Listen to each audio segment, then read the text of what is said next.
उस पौत्र का पोते का यश संसार के अंदर व्याप्त रहेगा।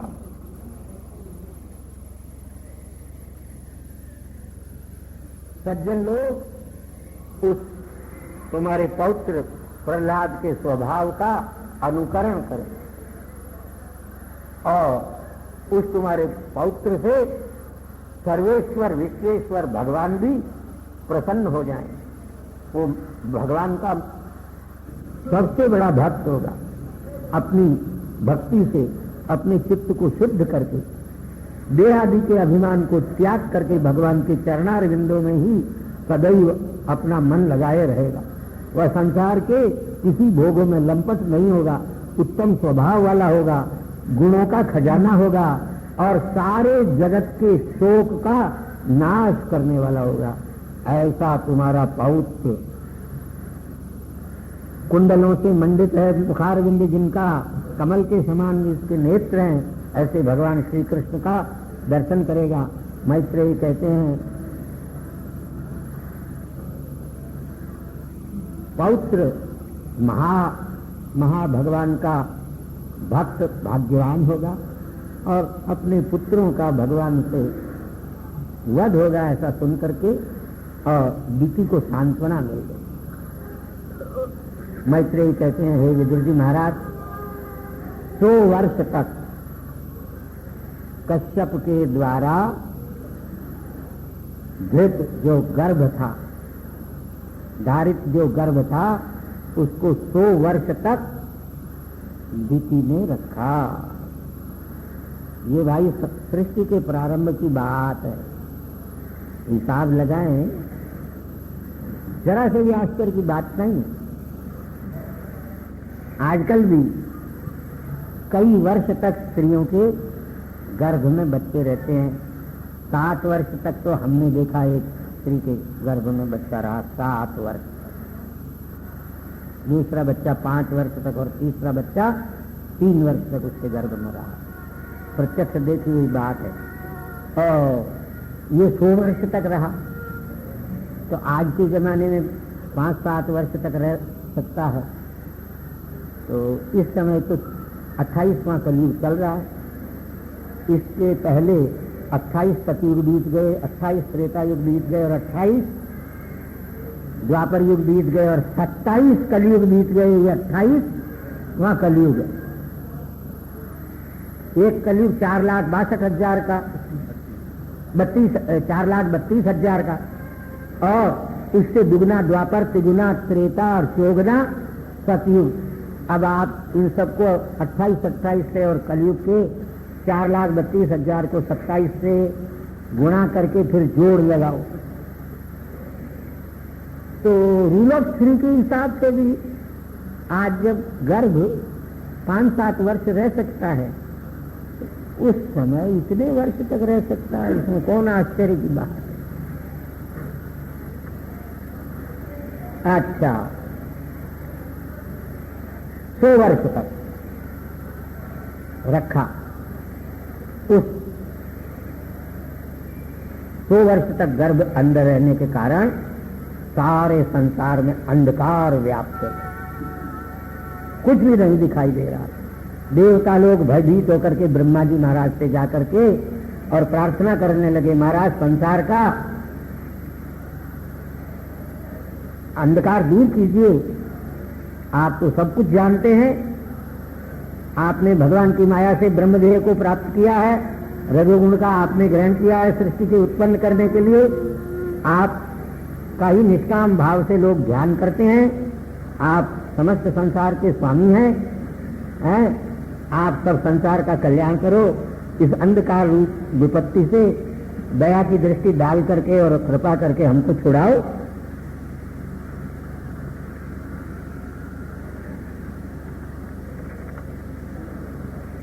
ये महर्षि काश्यप ने अपनी पत्नी दिति के अंदर जो गर्भ स्थापित किया है, इसने 10 दिशाओं को अंधकारमय बना दिया है। इस वास्ते इससे आप हमारी रक्षा कर कीजिए। मैत्रेयी कहते हैं, ब्रह्मा जी महाराज अपनी माया की लीला देख करके हंसकर देवताओं से कहने लगे, क्या करें भाई, तुम्हारे पूर्वज मानस पुत्र सनकादि बन करके और सारे संसार को छोड़ करके भगवान के भजन में लग गए। एक दिन वे भगवान के दरबार वैकुंठ में गए थे, वैकुंठ लोक में गए थे, जहां निवास करने वाले सभी सज्जन वैकुंठ स्वरूप भगवान का आराधन किया करते हैं। वहीं शब्द के गोचर भगवान विद्यमान रहते हैं। कामनाओं को पूर्ण करने वाले वृक्ष वैकुंठ के अंदर है, उससे वह सुशोभित होता है। वहां निश्रेयस नाम का, मैंने मोक्ष नाम का एक बगीचा है।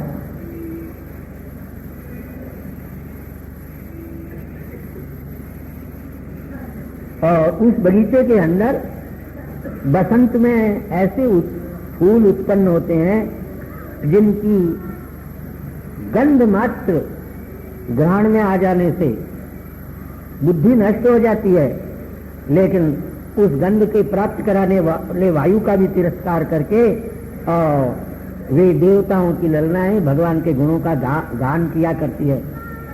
और उस वन में भंवरे नाना प्रकार के पुष्पों और लताओं पर मंडराते हुए गुंजार किया करते हैं।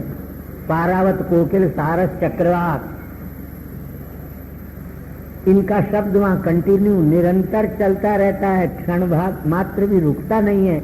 मंदार, पारिजात, चंपा इत्यादि उत्तमोत्तम पुष्पों के सुगंध और भगवान ने अपने वक्षस्थल पर धारित अपनी ग्रीवा में धारण की हुई जो तुलसी की माला, उस तुलसी की माला की गंध से समस्त संसार के व्यक्ति भगवान के उस गंध की ओर से आकृष्ट हो जाते हैं।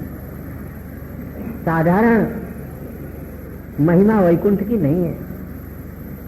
ठीक है, आजकल के आपके हवाई जहाज लोहे लक्कड़ के ही तो हैं, इससे नहीं। लेकिन व्यास जी महाराज लिखते हैं वैकुंठ में जो निवास करते हैं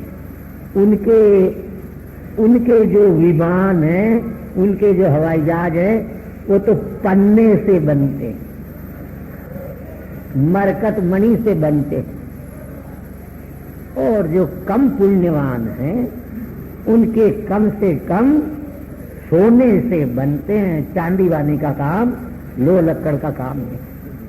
ऐसे विमानों में बैठ करके सहदेव नाम के देवता अपनी पत्नियों के साथ उस वैकुंठ लोक में विचरण करते हैं। भगवान के निवास में लक्ष्मी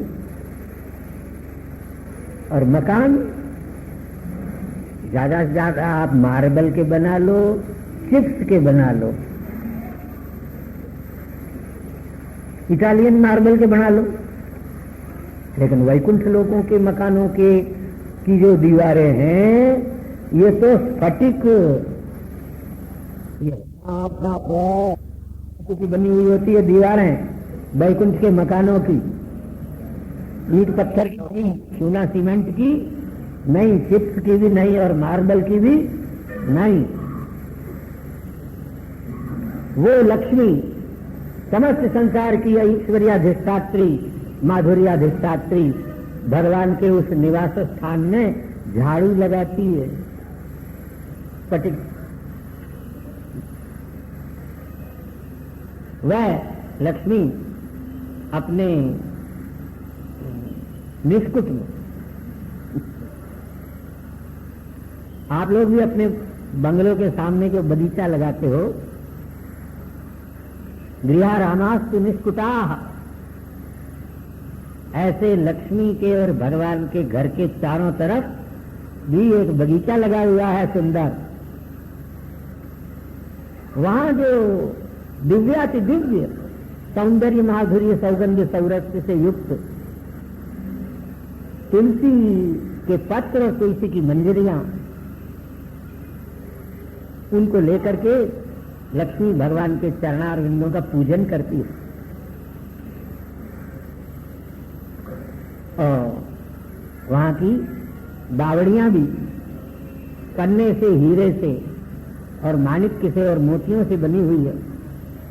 उनकी दीवारों में लक्ष्मी जब अपना मुंह देखती है, मुंह तो दिखाई देगा ऐसे रत्नों से बनी हुई दीवारों में, और वो दीवारें भी बावड़ियों की है,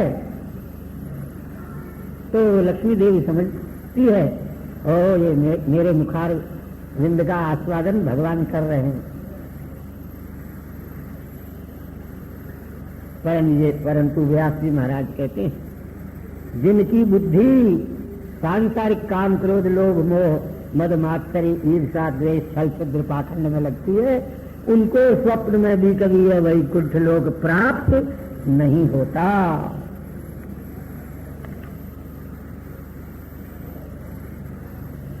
ज्यादा से ज्यादा देवताओं को यदि तत्व ज्ञान हो जाए तो मनुष्य जाति में प्राप्त होकर के और भगवान का आराधन करते हैं, भगवान की वे भी कभी कभी भगवान की माया से मोहित हो जाते हैं। ये बहुत बड़े दुख की बात है। यम नियमादि को त्याग करके भी आपस में भगवान की कथा को सुने तो अवश्य कल्याण हुए बिना नहीं होता। ऐसे भगवान की निरंतर कथा सुनने वाले, भगवान का कीर्तन करने वाले ही उस वैकुंठ लोक को प्राप्त करते हैं। योग माया के बल से सनक सनंदन सनातन सनत कुमार ये चारों ब्रह्मा जी के मानस पुत्र भगवान के उस वैकुंठ लोक में गए और वहां की उस महिमा को देख करके बड़े प्रसन्न हुए। 6 ड्योढ़ियों को पार किया और 7वीं ड्योढ़ी पर पहुंचे। वहां जाकर के देखा तो दरवाजे के दोनों तरफ केयूर कुंडल और मस्तक के ऊपर जिन्होंने मुकुट धारण किए हुए हैं ऐसे 2 चपरासी खड़े हुए हैं।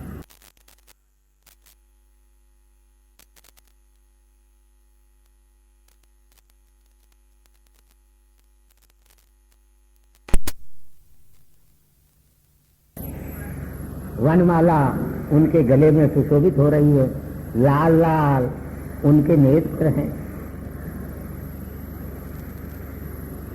और कुटिल भ्रुकुटी उनकी है। उन दोनों का एक का नाम था जय, दूसरे का नाम था विजय। उनको बिना पूछे ही इन चारों भगवान के मानस पुत्रों ने दरवाजे में प्रवेश कर लिया। अब उनके तो मूड बिगड़ गए दोनों के। हम भगवान के दरबार के चौकीदार पहरेदार, हम तो पूछे बिना ये 5-5 वर्ष के बच्चे अंदर घुस गए, हमारी ओर देखा भी नहीं। वास्तव में ये तो 5 वर्ष के लगते थे, लेकिन सबसे बड़े हैं, मरीचादि से भी बड़े हैं, इस बात का उनको ज्ञान नहीं हुआ। क्यों? प्रभुता पाई काहू मद,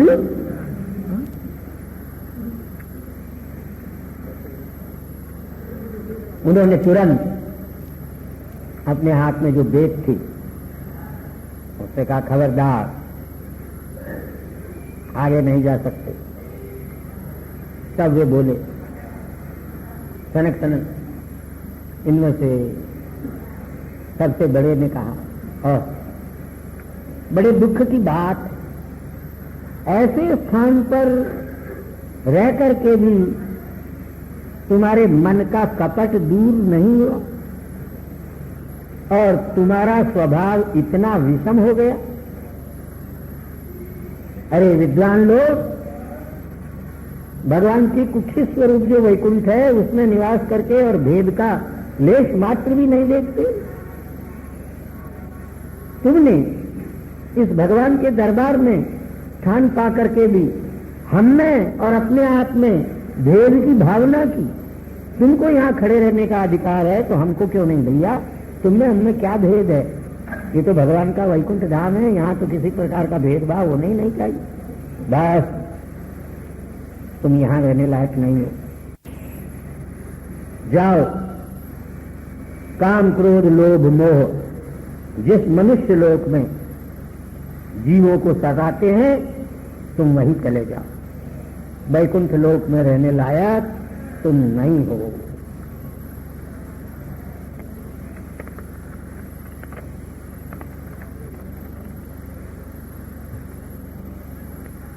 ब्राह्मणों का साप कभी टल नहीं सकता, ऐसा सोच करके दोनों बड़े भयभीत हुए और चरणारविंदों में दंडवत प्रणाम करने लगे और कहने लगे, मुनीश्वरों,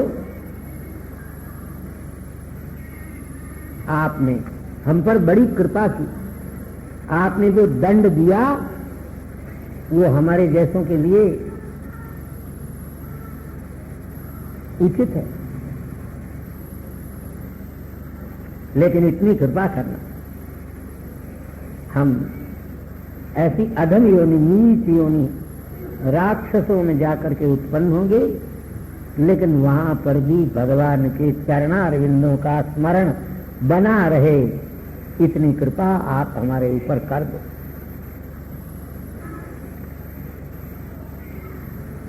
यही दोनों हिरण्याक्ष हिरण्यकशिपु, यही दोनों रावण और कुंभकर्ण और द्वापर युग में भगवान के महाद्वेषी शिशुपाल और दंतवक्र के रूप में पैदा हुए, सनकादि के शाप से। मूढ़ योनि में हम जाएंगे, लेकिन वह शरीर भी भगवान की स्मृति का नाश करने वाला न बने। अपने पार्षदों को भगवान को पता लग गया, हमारे पार्षदों ने इन महामुनियों का अपमान किया। उसी समय भगवान लक्ष्मी सहित वहां आ गए और छत्र चामर इत्यादि से सुशोभित भगवान को आए हुए को देखा। जो सबके सामने अपना प्रसन्न मुख दिखा रहे हैं, जिनके कृपा कटाक्ष को एक बार पड़ जाने के कारण ही हृदय को सुख मिलता है, जो पटपीठ पीतांबर धारण किए हुए हैं और कांची करधनी जिनके कमर में सुशोभित हो रही है, गले में जिनके वलमाला है, गरुड़ के कंधे पर जिन्होंने अपना हाथ रखा हुआ है, दूसरे हाथ से कमल के पुष्प को घुमा रहे हैं, मस्तक पर केयूर, कानों में कुंडल, गले में हार और वक्षस्थल में कौस्तुभ मणि जिनके विराजमान। ओह, भगवान ऐसा स्वरूप क्यों धारण करते हैं? इसलिए धारण करते हैं कहीं समस्त संसार की ऐश्वर्याधिष्ठात्री, माधुर्याधिष्ठात्री लक्ष्मी को यह अहंकार न हो जाए कि मेरे समान कोई दुनिया में सुंदर है ही। जब भगवान के इस रूप को लक्ष्मी देखती है तो लज्जा के मारे पानी हो जाती है। भगवान के चरणारविंद के तलुओं की जो कोमलता है वह भी मेरे करार विंद में नहीं है, फिर कपोलादि की तो बात ही क्या। इसीलिए ऐसे भगवान के स्वरूप को देख करके और चारों मुनियों ने भगवान के चरणारविंद में नमस्कार किया और भगवान के शरीर में विद्यमान जो तुलसी की माला, उसके सुगंध का जो वायु था वह जब उनके नासा में प्रवेश किया तो मुनियों के चित्त हर्षित हो गए, शरीर में रोमांच हो गया। सुंदर मुख को देख करके मानो मुनियों ने अपने संपूर्ण मनोरथ प्राप्त कर लिए, उनके चरणारविंदों का ध्यान करने लगे। योगियों के लिए भी जो ध्यान का विषय नहीं बन सकता, भगवान तो ध्यान के विषय नहीं, लेकिन भगवान के ऐश्वर्य भी योगियों के ध्यान के विषय नहीं बनते। ऐसे अष्टविध ऐश्वर्य से युक्त भगवान की सनत कुमार इत्यादि स्तुति करने लगे। महाराज, हम क्या आपकी स्तुति करें? आपसे आपके मानस पुत्र हैं हमारे पिता ब्रह्मा जी, उन्होंने आपकी स्तुति की, लेकिन वो भी आपके वास्तविक स्वरूप का वर्णन करने में असमर्थ रहे, फिर हमारी क्या औकात। ये आपकी कृपा है जो आप हमारे नयन गोचर हुए। हम जानते मुनि लोग, ऋषि लोग यम नियमासन प्राणायाम प्रत्याहार ध्यान धारणा समाधि के द्वारा आपके स्वरूप के ज्ञान को प्राप्त करने की चेष्टा करते हैं। वे आपके कथा रूपी अमृत के रस को जानते हैं और आपके परम पावन कथा सुधा अमृत के सामने मोक्ष को भी तुच्छ समझते हैं। महाराज, आज तक तो हमें किसी प्रकार का कोई कष्ट नहीं हुआ, लेकिन आज एक सबसे बड़ा कष्ट हमको इस बात का है कि हमने आपके दास, आपके भक्तों को शाप दे दिया। मालूम पड़ता है शाप बिना क्रोध के नहीं दिया जा सकता। हमें क्रोध आया तो हमने शाप दिया। क्रोध तो पाप का मूल है। हम कहीं इस पाप के कारण से यदि नरक में भी चले जाएं तो इतनी कृपा कीजिएगा कि आपके चरणारविंदों को हम कभी न भूलें। हमारा मन आपके चरणारविंदों में ही रमण किया करे। इतने बड़े महर्षि भी इतने छोटे से पाप से डरते। भगवान, आपकी कीर्ति अनंत है। आपने ये रूप जो प्रकट किया है, इससे हम धन्य धन्य हो गए। आपको बारंबार नमस्कार करते हैं।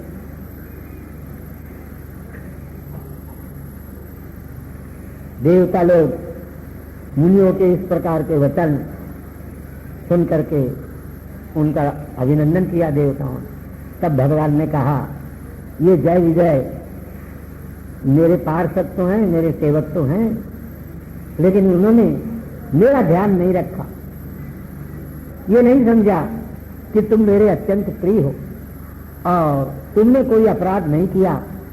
इन मेरे सेवकों ने ही तुम्हारा अपराध किया। इनके ऊपर जो आपने दंड दिया वो उचित किया और मैं स्वयं इस दंड का अनुमोदन करता हूं। भगवान, हमने अनुमत किया। तुम्हारा कोई दोष नहीं है, तुम्हें कोई पाप नहीं लगेगा। क्यों? भगवान कहते हैं,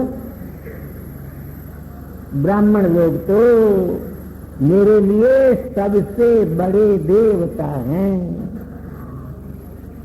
और आजकल बड़े लोग चिलम भरवाने का काम कर लेते हैं ब्राह्मण।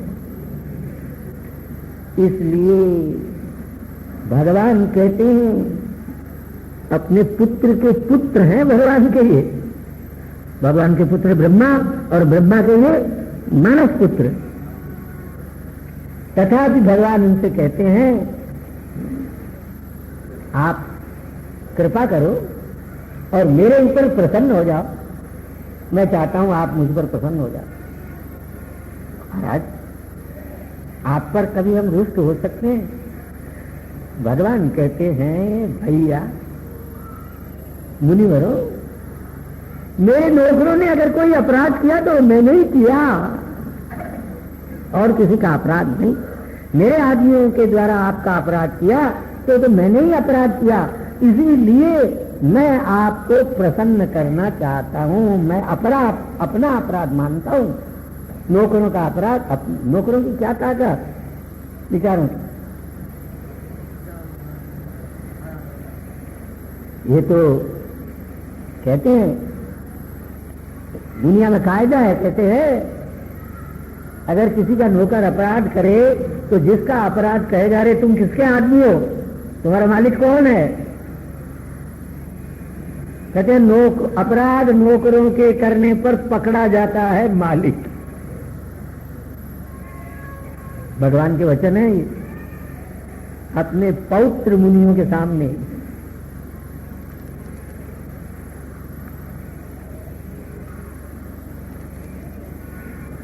स्वामी का नाम लिया जाता है सेवकों के अपराध पर और वह अपराध स्वामी की कीर्ति को नष्ट कर देता है। आपको पता होना चाहिए, आप ब्रह्मदेव हैं, मेरा हाथ भी अगर आपका अपराध करने का विचार करे तो मैं अपने हाथ को काट के तुरंत फेंक दूंगा। हिंद्याम स्वबाहुमपि वह प्रतिकूल वृत्तिम। हे भगवान, इसलिए भगवान को कहा ब्रह्मण्य देव, ब्राह्मणों के सेव काट करके फेंक। और दूसरों की तो फिर कथा ही क्या है। आपके अपराध का विचार करे मेरा हाथ तो मैं उसको भी काट करके फेंक सकता हूं। ब्राह्मणों की मैंने सेवा की है और सेवा करता हूं और करता रहूंगा, इसलिए मुझे संसार के किसी भी विषय की इच्छा नहीं।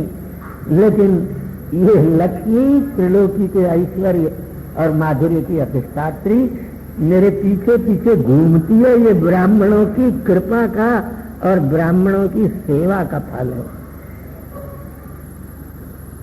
देखो ये कहते हैं मेरी पूजा चाहे जितने अनंत धन धान्य से करे और लड्डू पूड़ा मालपुड़ा कचौड़ी दिव्याति दिव्य भोजन नैवेद्य के रूप में मेरे सामने कोई रखे, उससे मैं इतना प्रसन्न नहीं होता जितना ब्राह्मण के मुख में भोजन जाने से प्रसन्न होता। घृतप्लुत शब्द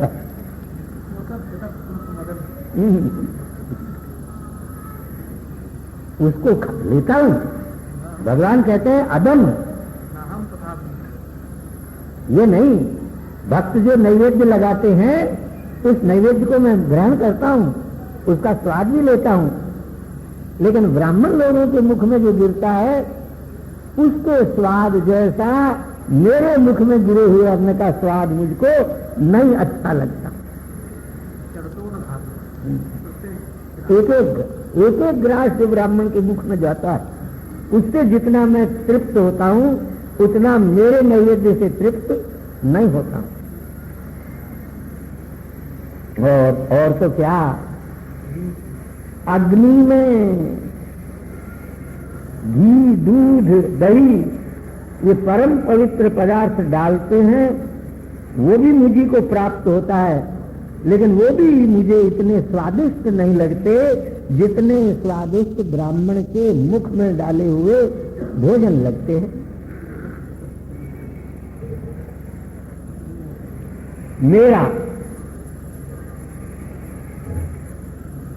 मेरे चरणार बिंदों से निकली हुई गंगा त्रिलोकी को पवित्र करती है, ऐसा मैं ब्राह्मणों के चरणों को धो करके उस पानी को अपने सिर पर डाल करके अपने आप को पवित्र मानता हूं। भला संसार में ऐसी कौन शक्ति हो सकती है जो उन ब्राह्मणों का अपमान करे और उनका अपराध करे। गाय और ब्राह्मण ये दोनों मेरे ही शरीर। जो गौ माता को और ब्राह्मण को भगवान के स्वरूप में नहीं देखता, मरने के बाद नरक में उनकी आंखें गीध खींचते हैं। गृध्रा संचुली छिंदंती नेत्राण, जो ब्राह्मणों की पूजा मेरा स्वरूप ब्राह्मण को समझ करके करते हैं, बस वो मुझे बहुत जल्दी वश में कर लेते हैं। ये दोनों दुष्ट मेरे सेवक, इन्होंने मेरे मन की इस बात को नहीं जाना और इनसे आपका अपराध बन गया।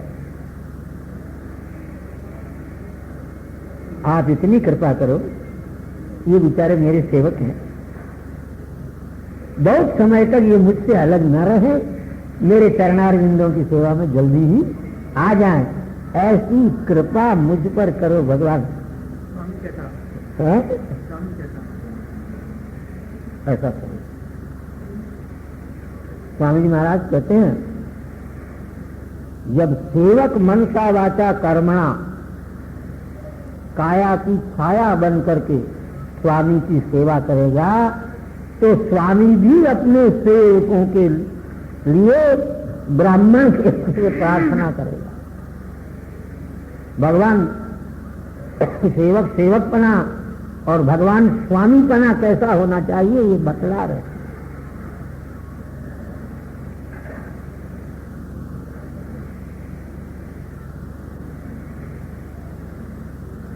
ब्रह्मलोक वैकुंठ लोक है, संपूर्ण देवता आ गए हैं, ब्रह्मा जी महाराज भी आ गए हैं। कथा सुनाते हुए ब्रह्मा जी महाराज कहते हैं, ऐसी परम प्रिय वाणी को सुनकर के सनकादि के मन को तृप्ति नहीं हुई। सोचा सुनते ही जाए भगवान की इस पावन वाणी को। बहुत सोच विचार के बाद भी ये सनकादि महर्षि विचार करने लगे, क्या कर रहे हैं भगवान, कहीं व्याजस्तुति तो नहीं है ये भगवान की। व्याजस्तुति होती है हमको आपको मालूम पड़े ये हमारी प्रशंसा कर रहे हैं, लेकिन वो वास्तव में प्रशंसा नहीं, निंदा होती है। उपकृतम बहुतत्र किमुच्यते सुजनता प्रथिता भवता परम विगत दीदृशमेव सखे सदा सुखित मास्व ततः शरदाम सतम। ये विपरीत लक्षणा इसको कहते हैं। ये व्याजस्तुति है, वास्तव में तो निंदा है और लगती है प्रशंसा। क्या कहना है, आपने हमारा बड़ा उपकार किया। इसका मतलब ऐसा है कि आपका जैसा हमारा बुरा करने वाला दुनिया में कोई दूसरा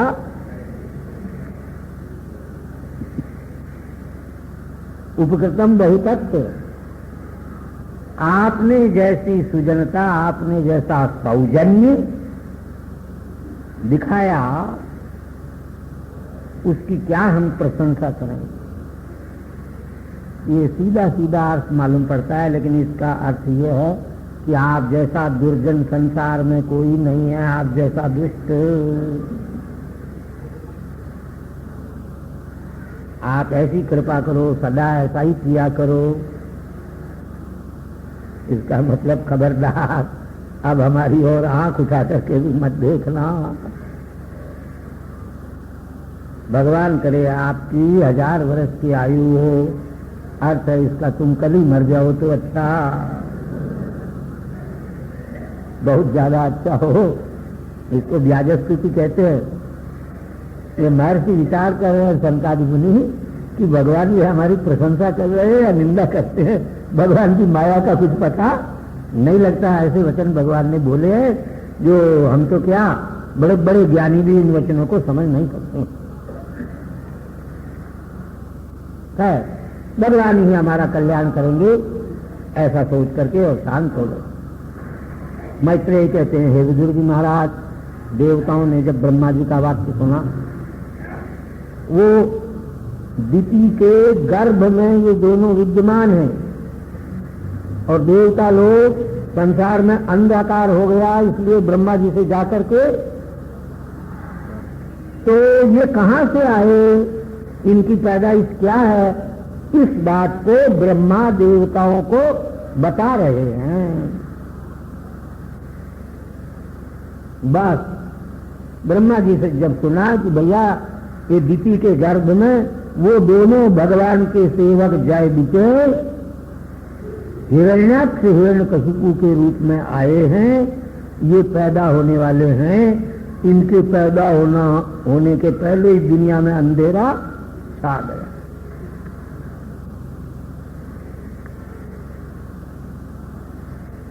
मैत्रेय कहते हैं, हे विदुर, ब्रह्मा जी महाराज के मुख से हिरण्याक्ष हिरण्यकशिपु की पूर्व जन्म की कथा सुन करके देवता लोग स्वर्ग में चले गए। 6 वर्ष पूरे हो जाने के बाद 7वां दो महाभयंकर खूंखार राक्षसों को उत्पन्न की। उनके पैदा होने के समय से ही पृथ्वी में, अंतरिक्ष में नाना प्रकार के उत्पन्न होने लगे। पर्वत चंचल होकर के डगमगाने लगे। पृथ्वी में भी भूकंप आ गया। कभी कभी आता है भूकंप। कदापि काले चलंती तारा प्रचलंती मेरु, चलंती तारा प्रचलंती मेरु, वेदा प्रमाणम व्युत्पत्तिवादा शुद्धोयम श्लोका। चलंती तारा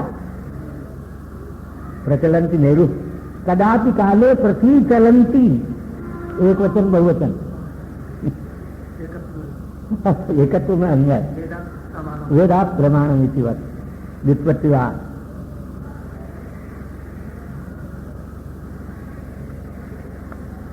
आप लोगों के खिलौने हैं इसलिए हम भी कभी रख देते हैं।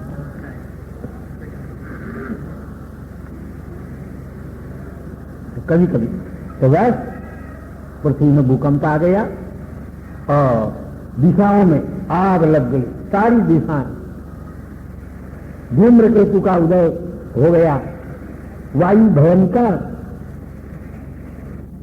बाली के साथ चलने लगा, पेड़ उखड़ उखड़ करके गिरने लगे, आकाश में बिजली सहित मेघ उमड़ घुमड़ करके आ गए, सूर्यादिकों की प्रभा भी नष्ट हो गई, सारे संसार में अंधकार व्याप्त हो गया, समुद्र में तूफान आ गया, नदियां उल्टी बहने लगी,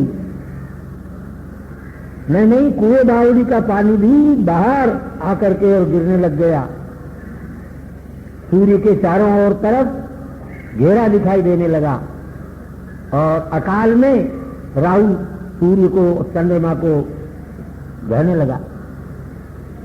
पर्वतों की गुहाओं में से भयंकर भयंकर शब्द निकलने लगे, मृग, सियार, उल्लू और सियारियां ये मुख से आग उगलते हुए भयंकर शब्द करने लगे, कुत्ते इधर उधर भौंकते नहीं रोते हुए घूमने लगे,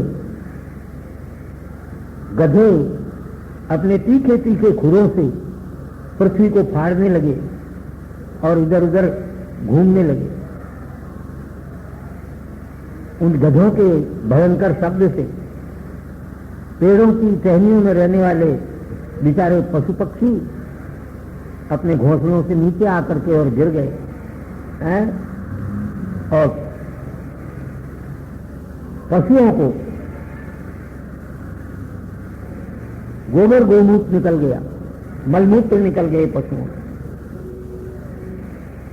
गायों के स्तनों में से रक्त बहने लगा, देवताओं की मूर्तियां रोने लगी, शनि, भौम आदि जो पूर्वक ग्रह, ये 9 ग्रह हैं, इनमें से सौम्य ग्रह है, बाहर भी समझ लेना चाहिए। चंद्रमा, गुरु और शुक्र ये सौम्य ग्रह है और मंगल और सूर्य ये क्रूर ग्रह है और शनि, राहु और केतु ये पापक ग्रह है। बस बुध नपुंसक है, वो पापी ग्रहों के साथ होगा तो पापी हो जाएगा, शुभ ग्रहों के साथ होगा तो शुभ हो जाएगा और क्रूर के साथ बैठेगा तो क्रूर बन जाएगा। इसलिए हमने उसको छोड़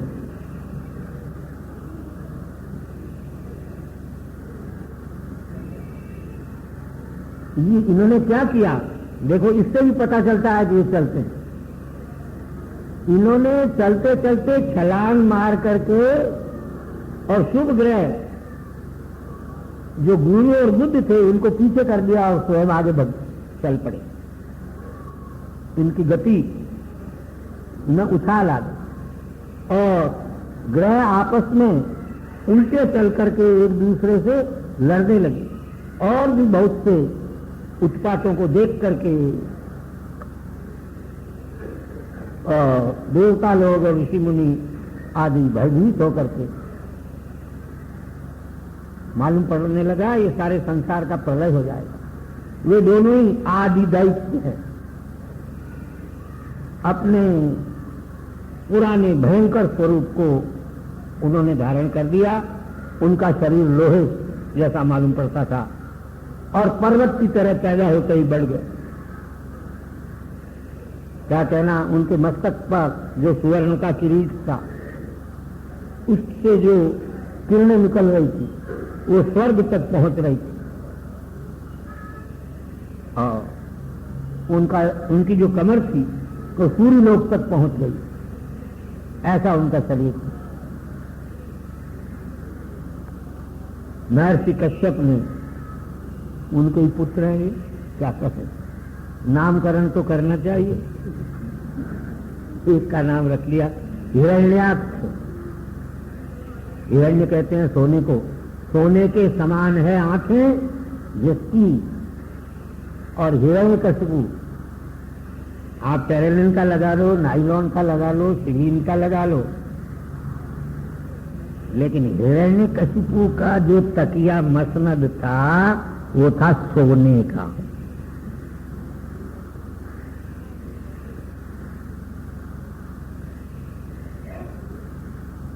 इसलिए उसका नाम था हिरण्यकशिपु। दूसरा भी सोने का ये नाम कर दिया। बड़े का नाम रखा हिरण्यकशिपु, छोटे का नाम रख दिया हिरण्याक्ष। हिरण्यकशिपु ने ब्रह्मा जी तपस्या करी और वरदान प्राप्त करके त्रिलोकी को अपने वश में कर लिया। हिरण्याक्ष तो जन्म से ही गदा हाथ में लेकर के और दुनिया में खोजता फिरा, मैं वर्ल्ड चैंपियन हूं, है कोई दुनिया में मुझसे लड़ने वाला।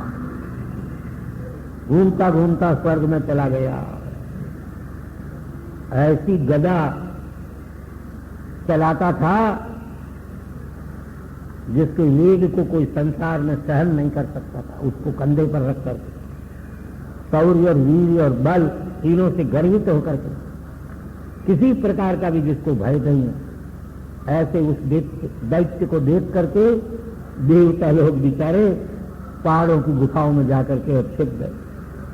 हिरण्याक्ष अपने तेज से गुप्त छिपे हुए पुरुषार्थ से हीन उनको जान करके और बड़ा भारी सिंहनाद किया।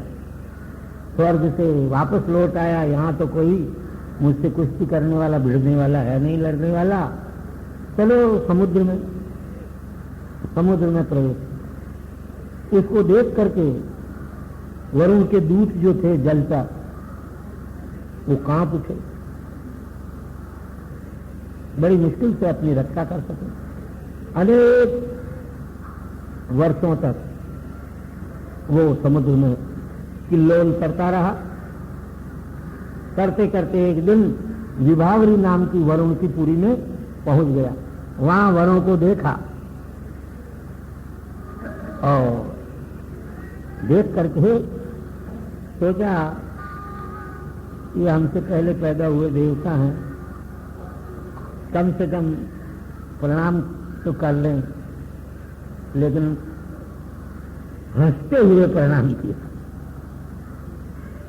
खुशी से प्रणाम, भक्ति से प्रणाम नहीं किया, हंसते हुए, जैसे नीच कोई प्रणाम करता है।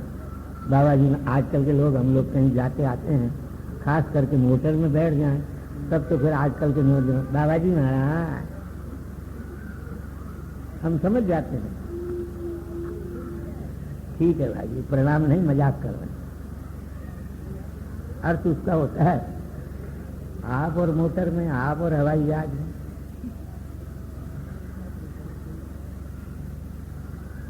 वरुण को प्रणाम करके कहा, देवता महाराज क्या देख रहे हो, मैंने आपको इसलिए प्रणाम नहीं किया है, ये आशीर्वाद चाहता हूं